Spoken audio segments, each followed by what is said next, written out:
اعوذ باللہ من الشیطان الرجیم بسم اللہ الرحمن الرحیم ولا تحسبن الذین قتلوا فی سبیل اللہ امواتا بل احیاء عند ربهم یرزقون فرحین بما آتاہم اللہ من فضلہ وقال النبی صلی اللہ علیہ وسلم لو وددت انی اقتل فی سبیل اللہ ثم احیا ثم اقتل ثم احیا ثم اقتل صدق اللہ العظیم وصدق رسولہ النبی الکریم۔ بزرگان محترم اور عزیز دوستو، یہ پوری کائنات اللہ پاک نے پیدا فرمائی ہے اور اللہ پاک نے اس کائنات کا ایک نظام بنایا ہے۔ اسی نظام کے تحت یہ پوری کائنات چل رہی ہے۔ سورج نکلتا ہے تو ہم اسے دن کا نام دیتے ہیں، سورج ڈوب جاتا ہے تو ہم اسے رات کا نام دیتے ہیں۔ اللہ پاک ہی نے موسم کو پیدا کیا ہے، سارے دن ساری راتیں اللہ نے بنائی ہیں۔ اللہ نے کسی دن کو منحوس نہیں بنایا۔ سرکار دو عالم صلی اللہ علیہ وسلم کا ارشاد مبارک ہے کہ اللہ نے ان دنوں کو پیدا فرمایا، بنایا، ان میں سے کسی دن میں اللہ نے نحوست نہیں رکھی۔ حضور نے فرمایا کہ اگر نحوست ہوتی تو تین چیزوں میں ہوتی، اگر نحوست ہوتی تو تین چیزوں میں ہوتی: گھر میں، سواری میں اور بیوی میں۔ اس لیے کہ گھر کے بغیر انسان کا گزارا نہیں، بیوی کے بغیر زندگی نہیں، اور سواری کے بغیر آدمی اپنی ضرورتیں پوری نہیں کر سکتا۔ یہ تینوں چیزیں اس کی لازمی ضرورت ہے۔ اس لیے حضور نے فرمایا کہ اگر نحوست ہوتی تو ان تین چیزوں میں ہوتی۔ اللہ نے کسی چیز میں نحوست نہیں رکھی، کسی دن کو اللہ نے منحوس نہیں بنایا۔ سارے دن اللہ نے بنائے، لیکن اللہ نے دنوں میں کچھ فضیلتیں رکھی ہیں، کچھ دنوں کو اللہ نے بلند تر مقام عطا کیا ہے۔ جیسے جمعہ کا دن ہے فضیلت کا دن، 6 دنوں میں جو نیک اعمال آدمی کرتا ہے اس پر جو اجر و ثواب ملتا ہے، وہی نیک کام اگر جمعہ کے دن کرے تو اس کا اجر و ثواب 70 گنا بڑھ جاتا ہے۔ سال بھر آدمی جو عمل کرتا ہے اس پر جو اجر و ثواب ملتا ہے، وہی کام وہی عمل اگر رمضان المبارک میں کرے تو اس کا اجر و ثواب 70 گنا بڑھ جاتا ہے۔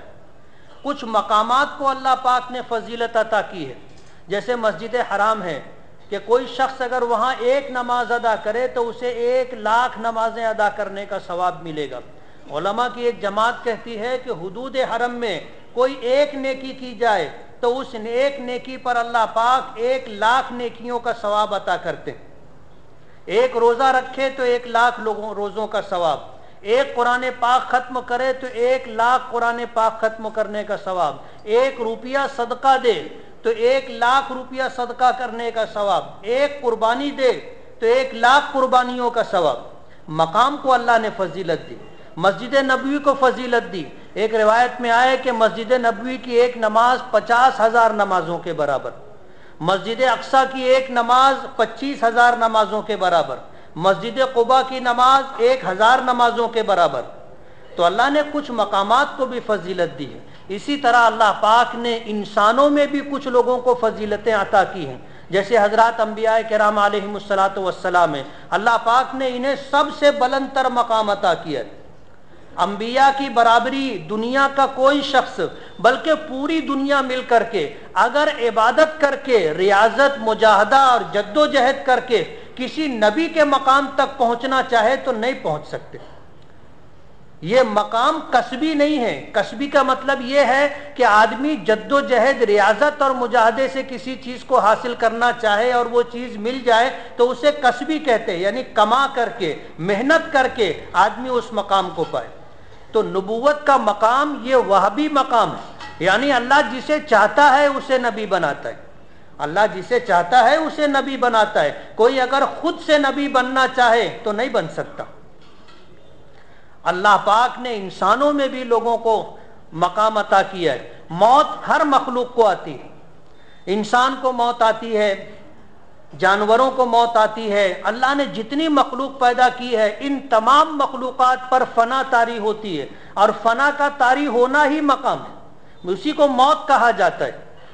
نبی کریم صلی اللہ علیہ وسلم اللہ کے محبوب تھے، رحمت للعالمین تھے، سید الانبیاء والمرسلین تھے، اللہ نے آپ کو شفیع المذنبین بنایا، مقام محمود اللہ پاک تمام انسانوں میں سے صرف ایک شخص کو عطا کریں گے، اور حضور فرماتے ہیں کہ مجھے امید ہے کہ وہ میں ہی ہوں جسے اللہ پاک مقام محمود عطا کریں گے۔ اسی لیے جب اذان ہوتی ہے تو اذان کے بعد کی جو دعا ہے، حضور نے فرمایا اپنی امت سے یہ گزارش کی کہ تم دعا کرو کہ اللہ پاک مجھے مقام محمود عطا کرے۔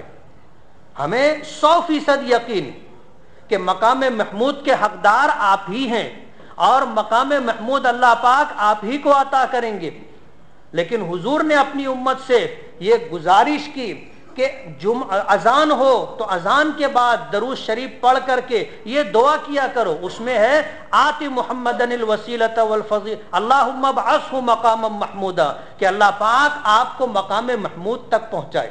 مقام محمود وہ مقام ہے جس مقام پر جو شخص، جیسے حضور اس مقام پر ہوں گے تو شفاعت، حساب و کتاب شروع ہونے کی گزارش اور سفارش نبی کریم صلی اللہ علیہ وسلم کریں گے تو اللہ پاک حساب و کتاب شروع فرمائیں گے، وہ مقام محمود ہے۔ تو حضور نے فرمایا کہ میرے لیے مقام محمود کی دعا کرو، تو مقام محمود اللہ پاک آپ کو عطا کریں گے۔ تمام انسانوں میں سب سے بلند تر مقام، ہمارا ایمان ہے کہ اللہ کے بعد تمام کائنات میں، تمام مخلوقات میں اللہ پاک نے سب سے بلند تر مقام اگر کسی کو دیا ہے تو وہ ہمارے اور آپ کے آقا جناب رسول اللہ صلی اللہ علیہ وسلم کی ذات گرامی، حضرات انبیاء کرام علیہم الصلاۃ والسلام ہیں۔ اللہ نے ان میں سے کسی کو رسول بنایا۔ رسول اسے کہتے ہیں جسے اللہ پاک نے شریعت عطا کی، اپنی کتاب عطا کی، جیسے حضرت موسیٰ علیہ الصلاۃ والسلام کو توریت عطا کی، حضرت عیسیٰ علیہ الصلاۃ والسلام کو انجیل عطا کی، حضرت داؤد علیہ الصلاۃ والسلام کو زبور عطا کی، حضرت ابراہیم ہیں، حضرت موسیٰ ہیں، اور بھی انبیاء ہیں جنہیں اللہ پاک نے صحیفے عطا کیے۔ حضور پاک صلی اللہ علیہ وسلم کو اللہ پاک نے قرآن پاک عطا کیا۔ تو جنہیں شریعت دی گئی، جنہیں کتاب دی گئی، انہیں رسول کہا جاتا ہے۔ اور جس نبی کو اللہ نے یہ ذمہ داری دی کہ آپ سے پہلے جو نبی جو شریعت لے کر کے آئے تھے تمہیں اسی شریعت کی تبلیغ کرنا ہے، تو اسے نبی کہا جاتا ہے۔ تو ہر رسول نبی تو ہوتا ہے، لیکن ہر نبی رسول نہیں ہوتا۔ تبلیغ کی ذمہ داری اللہ نے تمام نبیوں کو دی ہے، اس لیے سب نبی ہیں۔ جنہیں تبلیغ کی ذمہ داری اللہ نے اپنی طرف سے عطا کی، انہیں یہ مقام عطا کیا، انہیں نبی کہا جاتا ہے، اور جنہیں نئی شریعت اور آسمانی کتاب دی گئی انہیں رسول کہا جاتا ہے۔ اللہ پاک نے کچھ انسانوں کو صحابہ ہونے کا، صحابی ہونے کا مقام عطا کیا، یہ اتنا بلند تر مقام ہے۔ حدیث پاک میں آتا ہے، مسلم شریف کی روایت ہے کہ اللہ پاک نے جب ساری روحوں کو پیدا فرمایا تو سب سے پہلے نبی کریم صلی اللہ علیہ وسلم کی روح مبارک کا انتخاب فرمایا اپنا محبوب بنانے کے لیے، نبیوں کا سردار بنانے کے لیے، تمام انسانیت کا سردار بنانے کے لیے آپ کا انتخاب فرمایا۔ پھر ان روحوں کا انتخاب فرمایا جنہیں نبوت اور رسالت عطا کرنی تھی۔ پھر ان لوگوں کا انتخاب فرمایا جنہیں کسی نبی اور کسی رسول کی رفاقت، ان کی صحبت، ان کا ساتھ اللہ پاک عطا کرنے والے تھے، انہیں صحابی کہتے۔ اسی لیے صحابہ اللہ کے منتخب کردہ ہے، اللہ نے انہیں اپنے نبیوں کی رفاقت کے لیے، نبیوں کا ساتھ دینے کے لیے چنا، ورنہ حضور تشریف لائے تھے، مکہ انسانوں سے بھرا ہوا تھا، لیکن سب نے ایمان قبول نہیں کیا۔ جنہیں اللہ نے صحابی ہونے کا مقام عطا کیا تھا، اللہ نے انہی کو ایمان کی دولت عطا کی، ورنہ اسی مکے میں ابو جہل بھی، اسی مکے میں ابو لہب بھی، عتبہ ہے، شیبہ ہے، ربیہ ہے، جو یہ نامی گرامی صنادید قریش تھے، سرداران قریش تھے، یہ سب تھے، لیکن جنہیں اللہ نے صحابی ہونے کے لیے منتخب کی فرمایا تھا وہی لوگ ایمان قبول کر سکے تھے۔ یہ اللہ کی عطا و بخشش ہے۔ یہب لمن یشاء، اللہ جسے چاہے اسے دیتا ہے، جسے چاہے اللہ دیتا ہے، یہ اللہ کا فیصلہ ہے۔ تو اللہ نے صحابہ کرام کا بھی انتخاب فرمایا، اور ایک صحابی کا اتنا بلند تر مقام ہے کہ ساری دنیا کے اولیاء کرام مل کر کے ایک صحابی کے مقام تک نہیں پہنچ سکتے۔ اور صحابی اسے کہتے ہیں جس نے ایمان کی حالت میں اللہ کے رسول کو دیکھا ہو، یا جس نے ایمان کی حالت میں اللہ کے نبی کی بات اپنے کانوں سے سنی ہو۔ صحابی اسے کہتے ہیں جس نے اللہ کے رسول کی مجلس میں ایک لمحے کی بھی شرکت کی ہو، لیکن اس کے لیے ایمان شرط ہے، یعنی ایمان کے ساتھ آپ کی بات سنی ہو، ایمان کے ساتھ آپ کو دیکھا ہو، ایمان کے ساتھ آپ کی مجلس میں بیٹھا ہو، وہ صحابی ہے۔ حضرت اویس کرنی رحمت اللہ علیہ بہت مشہور تابعی ہے، نام اکثر عام لوگوں کی زبانوں پر ان کا نام ہوتا ہے۔ حضور کا زمانہ پایا تھا، حضور کا زمانہ پایا تھا، لیکن والدہ معذور تھی، بہت بوڑھی تھی، تو اپنی والدہ کی خدمت کرنے کی وجہ سے انہیں اتنا موقع نہیں ملا کہ وہ حضور کی خدمت میں مدینہ نہیں پہنچ سکے۔ حضور کو دیکھا نہیں، حضور سے ملاقات نہیں ہوئی، حضور کی باتیں نہیں سنی، حضور کی مجلس میں شریک نہیں ہو سکے، صحابی نہیں بن سکے۔ ایمان تھا، ایمان قبول کر لیا تھا، لیکن مدینہ نہیں جا سکے اور کہیں حضور سے ملاقات نہیں ہو سکی، اس لیے صحابی نہیں ہے۔ صحابہ سے ملاقات ہوئی، تابعی کہلاتے ہیں، لیکن اللہ نے ان کو بھی مقام عطا کیا تھا کہ حضرت عمر جیسے صحابی کو حضور نے فرمایا تھا کہ عمر اویس کرنی سے اگر تمہاری ملاقات ہو تو ان سے اپنی مغفرت کی دعا کروانا، ان سے اپنے لیے مغفرت کی دعا کروانا۔ اور یہ بات کسی اور نے نہیں کہی تھی، یہ بات نبی کریم صلی اللہ علیہ وسلم نے فرمائی تھی، اور یہ بھی فرمایا تھا کہ وہ اپنی والدہ کی خدمت کی وجہ سے نہیں آ سکے، اپنی والدہ کی خدمت کی وجہ سے نہیں آ سکے، ورنہ وہ آتے، ملاقات کرتے، اللہ ان کو صحابی ہونے کا شرف عطا فرماتے۔ لیکن یہ بھی اللہ کا ایک فیصلہ ہے۔ آج عاشورے کا دن ہے، آج عاشورے کا دن ہے، اور عام سطح پر عوام میں اس دن کو حضرت حسین رضی اللہ تعالی عنہ کی شہادت کی نسبت سے جانا جاتا ہے، جبکہ اس دن کو اللہ پاک نے پہلے سے بنایا، اس دن کو اللہ پاک نے پہلے سے بنایا۔ حضرت آدم علیہ السلام کی پیدائش اللہ پاک نے عاشورے کے دن فرمائی تھی، اور عاشورے کو ہی حضرت آدم علیہ السلام کی توبہ بھی اللہ نے قبول فرمائی تھی۔ حضرت نوح علیہ السلام کی کشتی عاشورے کے دن ہی کنارے لگی تھی، جودی پہاڑ سے لگی تھی۔ عاشورے کا دن ہی تھا کہ فرعون، بنی اسرائیل کو اللہ پاک نے فرعون کے ظلم و ستم سے نجات عطا کی تھی۔ اسی لیے یہود، بنی اسرائیل عاشورے کے دن روزہ رکھتے ہیں، ان کے یہاں عاشورے کا روزہ فرض ہے۔ آگے بھی عاشورے کو واقعات پیش آئیں گے، روایتوں میں آتا ہے نبی کریم صلی اللہ علیہ وسلم نے فرمایا کہ عاشورے کے دن ہی قیامت آئے گی۔ حدیث میں آتا ہے کہ جس دن قیامت آئے گی وہ جمعہ کا دن ہوگا جیسے آج، عاشورے کا دن ہوگا جیسے آج، جمعہ کا دن ہوگا، 10 محرم کی تاریخ ہوگی جسے عاشورہ محرم کہا جاتا ہے، اس دن قیامت آئے گی۔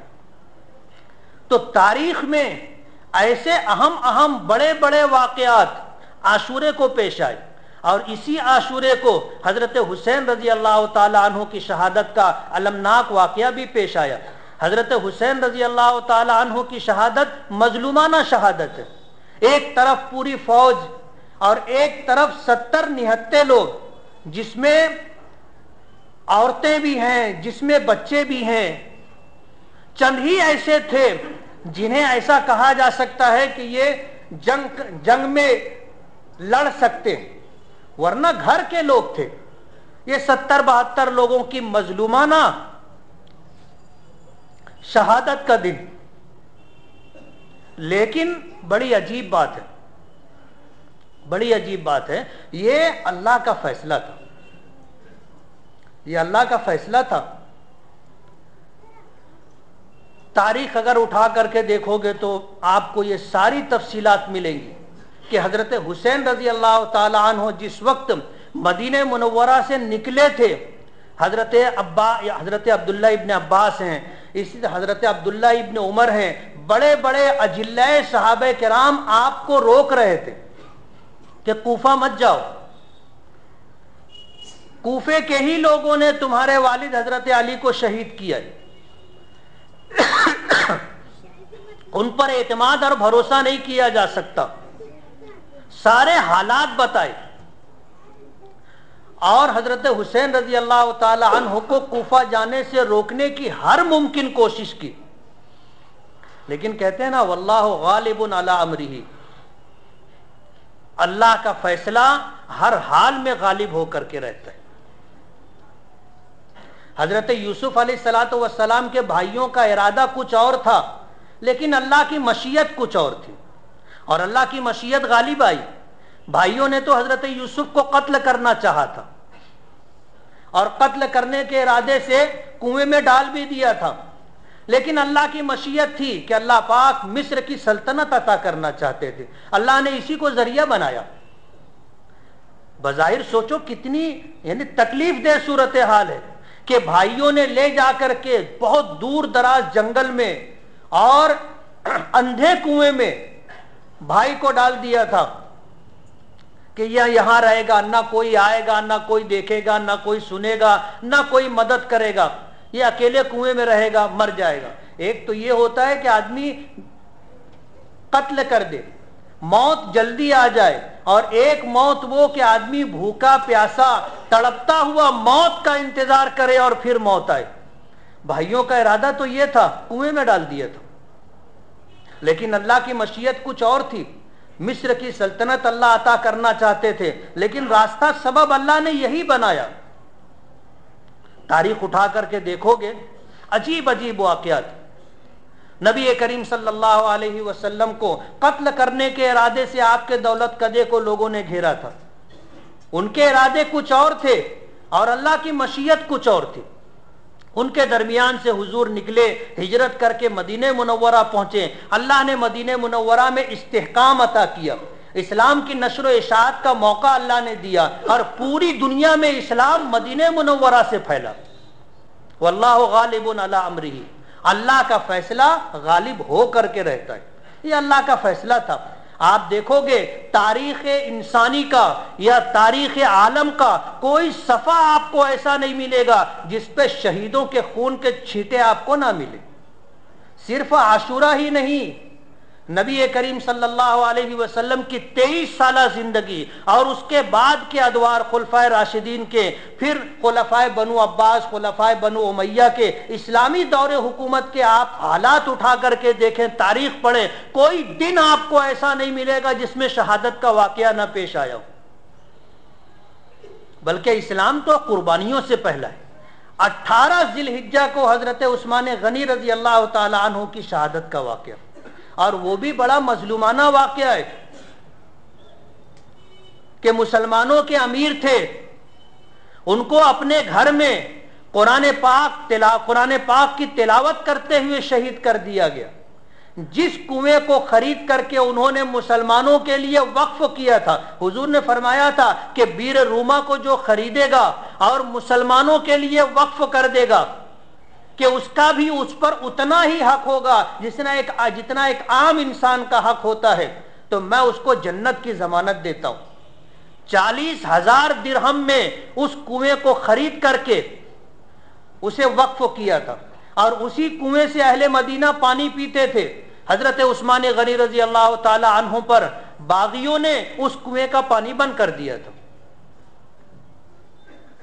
اپنے گھر میں پیاسے روزے کی حالت میں تھے، قرآن پاک کی تلاوت کر رہے تھے، اور اسی حالت میں حضرت عثمان غنی رضی اللہ تعالیٰ عنہ کو شہید کیا گیا. یکم محرم الحرام، حضرت عمر فاروق رضی اللہ تعالیٰ عنہ کی شہادت کا دن. موقع نہیں ہے تفصیل سے بتانے کا. حضرت عمر فاروق رضی اللہ تعالیٰ عنہ کی شہادت بھی کیسی عجیب شہادت ہے. حج سے واپس جا رہے تھے، مدینہ منورہ کے راستے میں تھے، ایک جگہ رات ہوئی، آرام کرنے کے لیے لیٹے، آسمان پر چاند کو دیکھا، دیکھتے رہے، دعا کی. تاریخ میں آتا ہے بڑی عجیب دعا کی. کیسا ہے کہ چاند نکلا، چلتا رہا، بیچ آسمان پر آیا، وہاں سے ڈھلنا شروع ہوا. یعنی کسی بھی چیز کا ایک عروج ہوتا ہے، اس کے بعد ایک زوال آتا ہے. حضرت عمر فاروق رضی اللہ تعالیٰ عنہ چاند کو چلتا ہوا دیکھتے رہے، اور اس کا عروج بھی دیکھا، اس کا زوال بھی دیکھا. اس کے بعد دعا کی کہ اللہ، ہر انسان پر، ہر مخلوق پر یہ حالت آنی ہے، اس لیے ایک وقت آئے گا کہ مجھے بھی دنیا سے جانا ہے. تو دعا کی، اللہم ارزقنی شہادتاً فی سبیلک واجعل موتی فی بلد رسولک. دو چیزیں مانگی، اور بظاہر دونوں چیزیں متضاد تھی، ایک دوسرے کی ضد، یعنی جمع نہیں ہو سکتی. جیسے دن اور رات جمع نہیں ہو سکتا، آگ اور پانی جمع نہیں ہو سکتے. متضاد چیز مانگی، لیکن اللہ کے لیے کوئی چیز مشکل نہیں. اللہ چاہے تو آگ اور پانی کو بھی جمع کر سکتا ہے، اللہ کے لیے مشکل نہیں.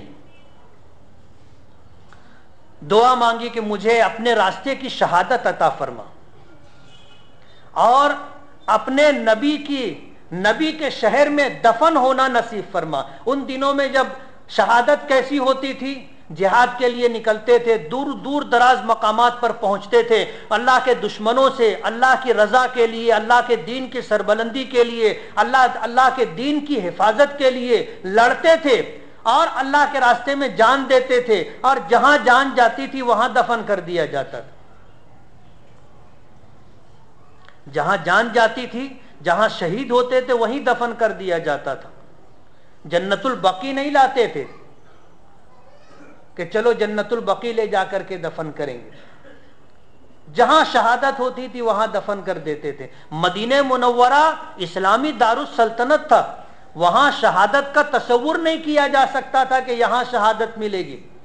اس لیے عجیب لگتا ہے کہ دو متضاد چیزیں مانگی تھی کہ اللہ اپنے راستے کی موت عطا فرما، اللہم ارزقنی شہادتاً فی سبیلک، اپنے راستے میں شہادت کی موت عطا فرما، اور مدینہ منورہ تیرے محبوب کے شہر میں دفن ہونا نصیب فرما. لوگ سوچتے تھے کہ کیسے دعا پوری ہوگی، لیکن اللہ کے لیے کچھ بھی مشکل نہیں، اللہ نے جمع کر دیا. ابو لولو نام کا ایک ایرانی مجوسی غلام تھا، مغیرہ ابن شعبہ رضی اللہ تعالیٰ عنہ کے یہاں. اس نے آ کر کے کہا کہ میرا آقا یعنی مغیرہ ابن شعبہ مجھ سے روزینہ زیادہ لیتے. پوچھا کیا لیتے؟ کہا کہ 2 درہم روزانہ. غلام تھے، ان کو چھوڑ دیا تھا کہ تم کماؤ رہو، مجھے 2 درہم روزانہ دے دیا کرنا. وہ اچھا کاریگر تھا. پوچھا کیا کرتے ہو؟ بولے میں چکی بناتا ہوں. اور مشہور آدمی تھا. تو حضرت عمر نے فرمایا کہ تمہارے فن اور تمہاری کاریگری کے حساب سے 2 درہم روزینہ زیادہ نہیں. اسے یہ بات بہت خراب لگی، چلا گیا. حضرت عمر نے ایک مرتبہ بلایا اور بلا کر کے کہا کہ مجھے چکی کی ضرورت ہے، ایک اچھی چکی تم مجھے بنا دو. تو اس نے کہا کہ میں ایسی چکی بنا کر کے دوں گا کہ پوری دنیا اسے یاد رکھے گی. حضرت عمر نے فرمایا کہ یہ شخص مجھے قتل کرنے کی دھمکی دے رہا ہے. امیر المومنین تھے، بادشاہ وقت تھے، چاہتے تو بہت کچھ کر سکتے تھے، لیکن یہ اسلامی قانون ہے کہ جب تک کسی کا جرم ثابت نہ ہو جائے وہاں تک اس پر کوئی دارو گیر نہیں. اور اس نے جو بات کہی تھی، اس نے اس طرح کی بات کہی تھی کہ اس کے دونوں پہلو نکل سکتے تھے. اس لیے حضرت عمر نے کوئی کارروائی نہیں کی. اسی نے حضرت عمر رضی اللہ تعالیٰ عنہ کو اس طرح شہید کیا کہ فجر کی نماز میں تھا یہ مجوسی، فجر کی نماز میں زہر آلود خنجر لے کر کے پہلی صف میں امام کے پیچھے آ کر کے کھڑا ہو گیا چادر اوڑھ کر کے. مسجد کی چھت نیچی تھی, فجر کی نماز میں چراغ جلتا تھا, مسجد میں اندھیرا تھا. حضرت عمر نے نماز پڑھانی شروع کی, پہلی رکعت شروع کی تھی, اس نے خنجر نکال کر کے حضرت عمر پر کئی وار کیے. حضرت عمر رضی اللہ تعالی عنہ مصلی پر گر گئے, پورا مصلی خون میں لت پت ہو گیا. لیکن گرے تو حضرت عبد الرحمن ابن عوف کا ہاتھ پکڑ کر کے مصلی پر کھڑا کر دیا کہ کوئی مرے کوئی جیے, اللہ کی بندگی ہے, نماز ہے, ہر حال میں پوری کی جائے گی. حضرت عبد الرحمن ابن عوف نے مختصر نماز پڑھائی. اس نے حضرت عمر پر حملہ کرنے کے بعد نکل کر کے بھاگنا چاہا, لیکن وہ صف صحابہ کرام کی صف تھی, یہ نکل کے جا نہیں سکا. اس نے مزید 17 لوگوں پر خنجر سے حملہ کیا. پھر کسی نے اس کے اوپر کمبل ڈال دیا, اس میں وہ الجھ گیا تو اس کو پکڑا. نماز ختم ہوئی. حضرت عمر فاروق رضی اللہ تعالی عنہ نے پوچھا کہ دیکھو کہ مجھ پر حملہ کس نے کیا. لوگوں نے بتایا کہ یہ ابو لولو مجوسی نے کیا. کہا کہ اللہ تیرا شکر ہے کہ میری موت کسی مسلمان کے ہاتھ سے نہیں. اللہ تیرا احسان ہے کہ میری موت کسی مسلمان کے ہاتھ سے نہیں. گھر لے گئے. ایک زخم ایسا بھی تھا ناف کے نیچے کہ جو بھی پیٹ میں جاتا تھا وہ اس زخم سے باہر نکل جاتا تھا. لوگوں نے دوا کرنے کی بہت کوشش کی. حضرت عمر نے فرمایا کہ دوا کا وقت ختم ہو چکا ہے, دوا کا وقت ختم ہو چکا ہے, اب دعا کا وقت ہے. ہم لوگ کہتے ہیں ڈاکٹر جواب دے دیا, ڈاکٹر جواب دے دیا, لیکن ایک مسلمان حضرت عمر فاروق کا جملہ سنیے کہ اب دعا کا وقت ختم ہو چکا ہے, اب دعا کا وقت ہے. اور پھر اپنے بیٹے حضرت عبداللہ ابن عمر کو یہ کہہ کر کے بھیجا کہ حضرت عائشہ رضی اللہ تعالی عنہا کے پاس جاؤ اور جا کر کے سلام عرض کرو. یہ مت کہنا کہ امیر المومنین نے سلام کہا ہے, یہ مت کہنا, بلکہ یہ کہنا کہ عمر ابن خطاب نے سلام کہا ہے. اور گزارش یہ کی ہے کہ اپنے دونوں ساتھیوں کے ساتھ مجھے وہاں دفن ہونے کا موقع ملے. وہ کمرہ حضرت عائشہ رضی اللہ تعالی عنہا کا کمرہ تھا, اور اس میں ایک قبر حضور کی بن چکی تھی, ایک قبر حضرت ابو بکر صدیق کی بنی تھی, اور ایک قبر کی جگہ خالی تھی. حضرت عائشہ رضی اللہ تعالی عنہا نے جب حضرت عبداللہ ابن عمر کی زبانی حضرت عمر ابن خطاب کا سلام لیا اور یہ درخواست سنی, تو اس کے بعد انہوں نے جواب یہ دیا کہ یہ جگہ میں نے اپنے لیے رکھی, یہ جگہ میں نے اپنے لیے رکھی ہے, لیکن میں اب اپنے اوپر عمر کو ترجیح دیتی ہوں. تم جاؤ میرا سلام کہہ دینا اور کہہ دینا کہ اجازت مل گئی. حضرت عمر رضی اللہ تعالیٰ عنہ انتظار کر رہے. حضرت عمر رضی اللہ تعالیٰ عنہ کی سب سے بڑی خواہش یہی تھی, سب سے بڑی خواہش کہ اپنے ساتھیوں کے ساتھ دفن ہونا نصیب ہو جائے. سب سے بڑی, زندگی کی سب سے بڑی تمنا تھی. انتظار کر رہے تھے حضرت عبداللہ ابن عمر کی واپسی کا. حضرت عبداللہ ابن عمر واپس آئے تو پوچھا ما عندک, تیرے پاس کیا جواب ہے, وہاں سے کیا جواب ملا, کیا پیغام لے کر کے آئے ہو؟ تو حضرت عبداللہ ابن عمر رضی اللہ تعالی عنہ نے کہا کہ وہی جو آپ چاہتے ہیں. اللہ کا شکر ادا کیا اور اس کے بعد کہنے لگے کہ ٹھیک ہے, جب میرا انتقال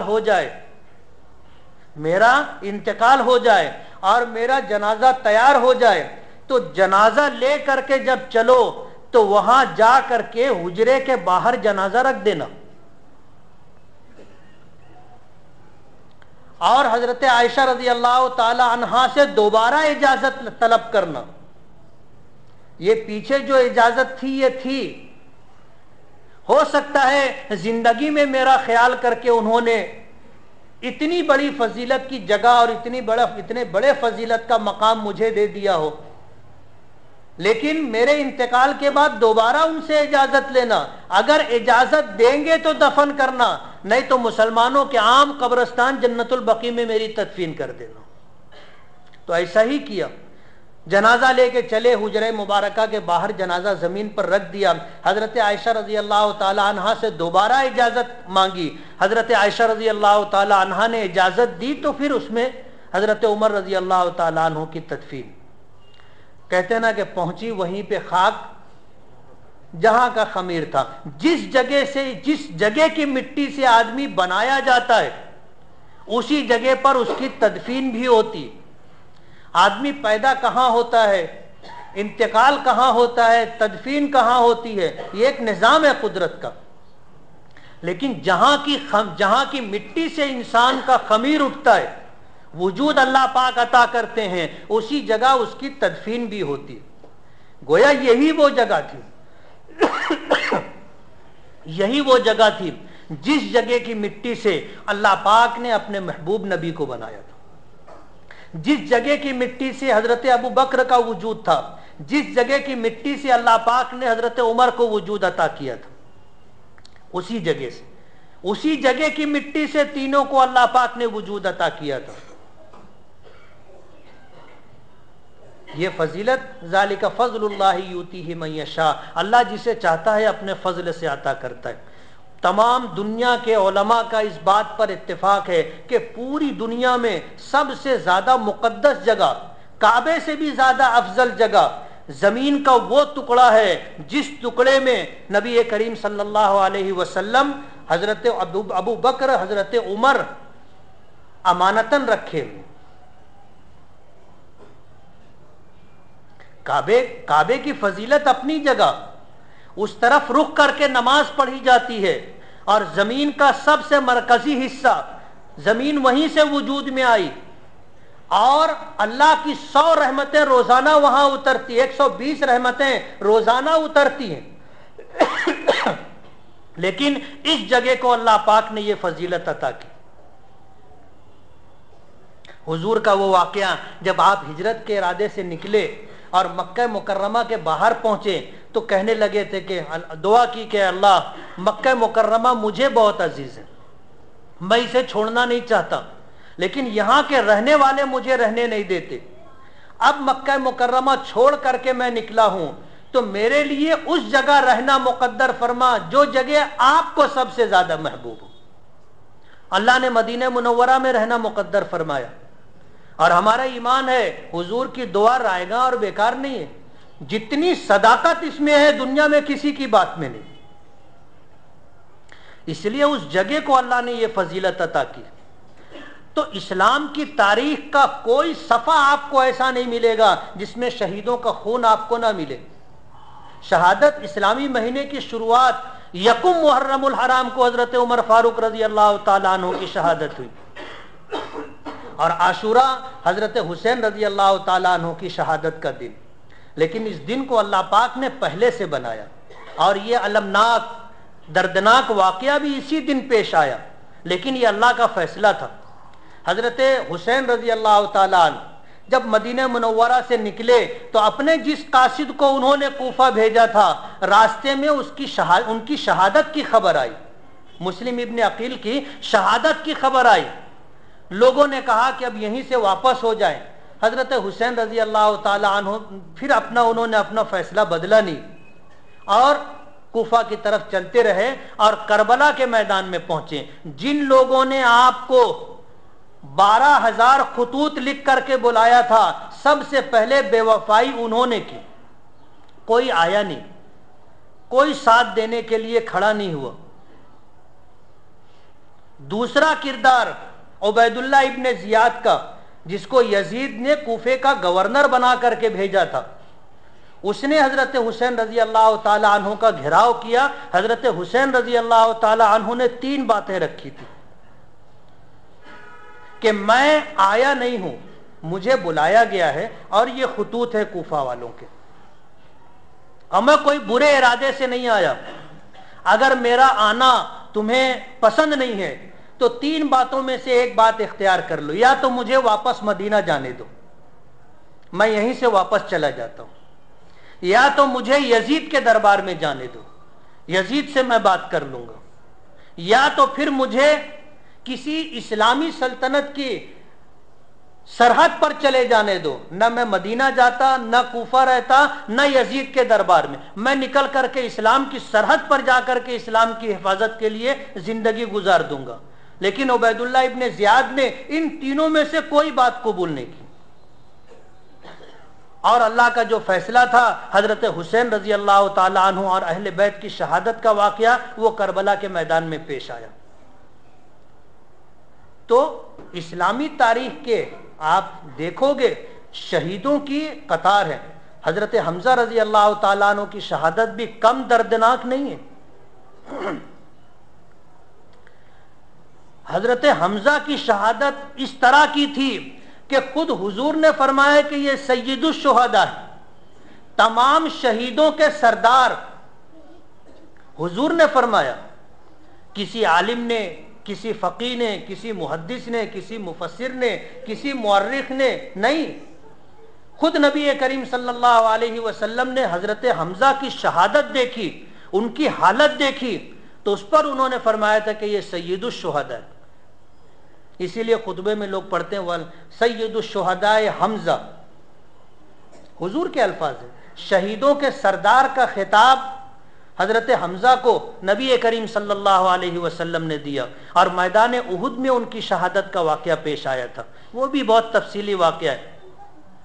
لیکن شہادت اتنا بلند تر مقام ہے کہ اللہ پاک نے فرمایا کہ اللہ کے راستے میں شہید ہونے والوں کو تم مردہ مت سمجھو، وَلَا تَحْسَبَنَّ الَّذِينَ قُتِلُوا فِي سَبِيلِ اللَّهِ أَمْوَاتًا، اللہ کے راستے میں شہید ہونے والوں کو تم مردہ مت سمجھو، بل احیاء، بلکہ وہ زندہ ہیں، عند ربہم یرزقون، اپنے پروردگار کے پاس ہیں، انہیں وہاں رزق دیا جاتا ہے، اور وہ رزق کیسا ہے اللہ بہتر جانتا ہے۔ اور فرمایا فرحین بما آتاہم اللہ من فضلی، ان شہیدوں کو اللہ پاک اپنے پاس سے جو کچھ عطا کرتے ہیں شہید اس پر خوش ہیں۔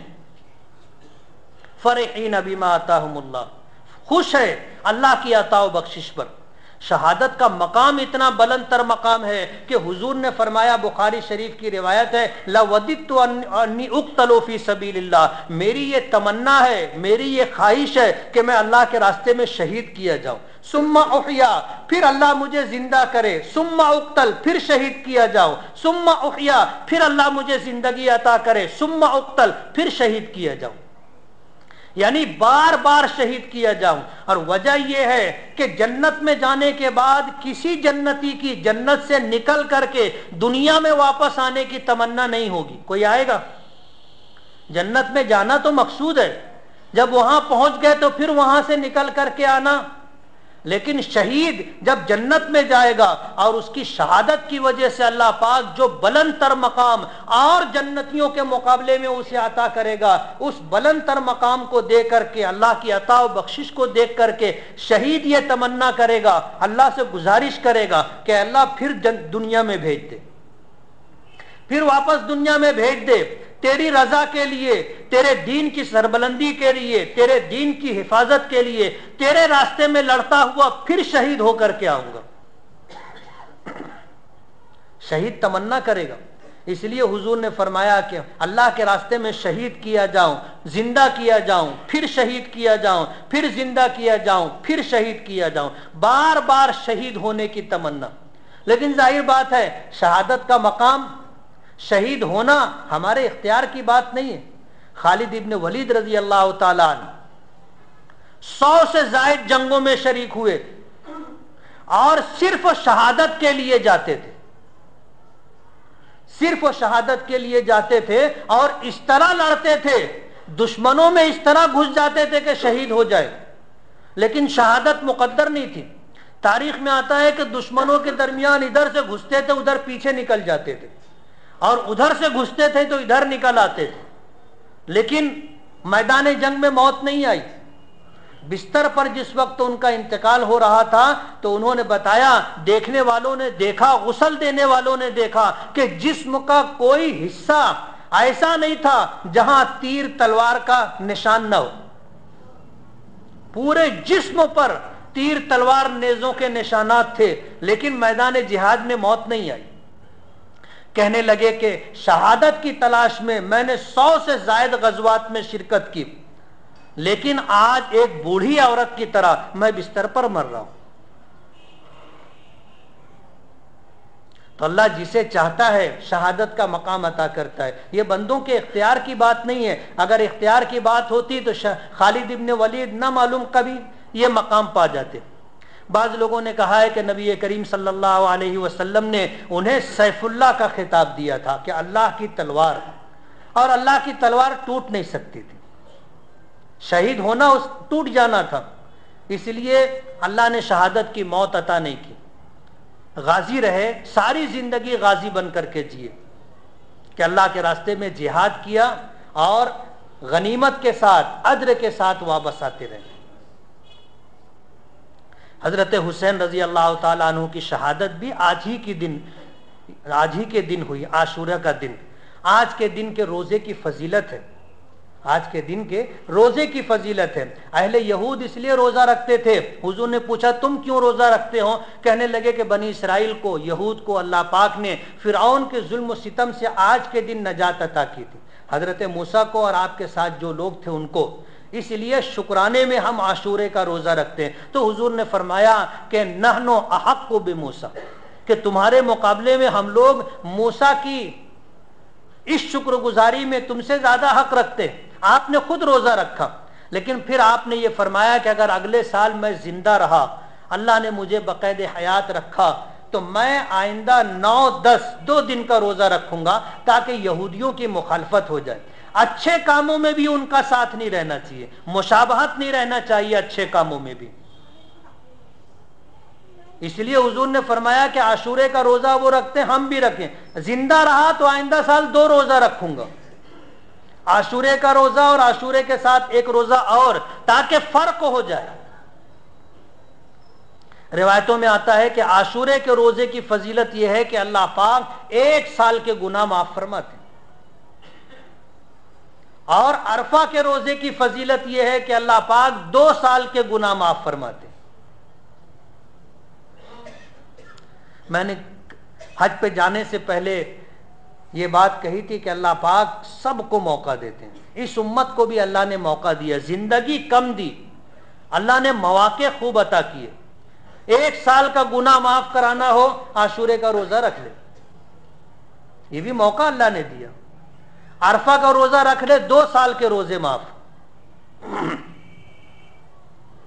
رمضان کی فرضیت سے پہلے علماء نے لکھا ہے کہ عاشورے کا روزہ اس امت پر فرض تھا۔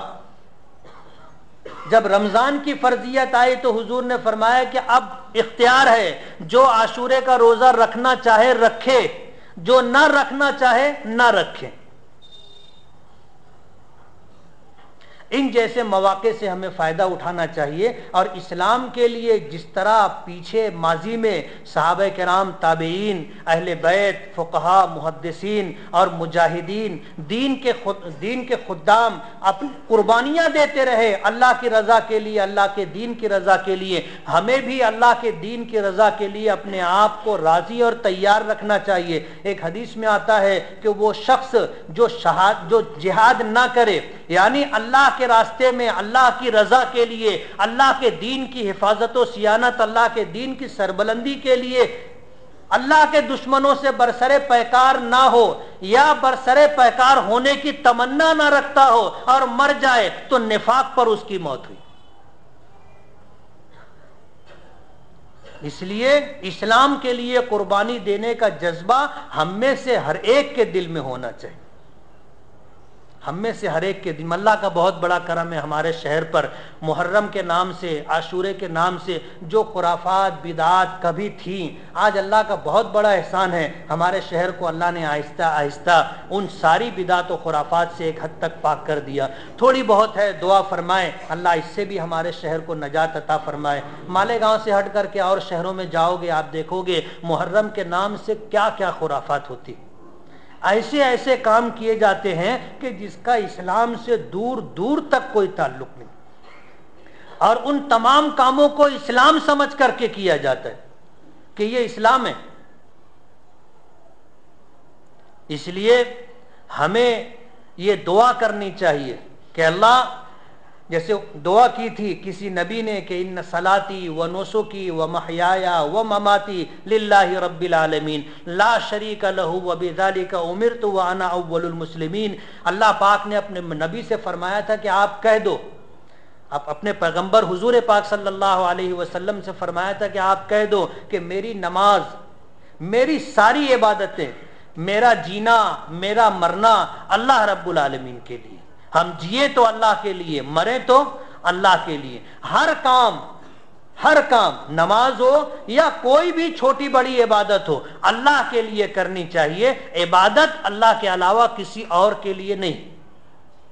اللہ پاک ہمیں اپنے دین کی صحیح سمجھ عطا فرمائے اور اپنے دین کے لیے اللہ ہمیں جینے کی، مرنے کی توفیق عطا فرمائے. وآخر دعوانا ان الحمد للہ رب العالمین.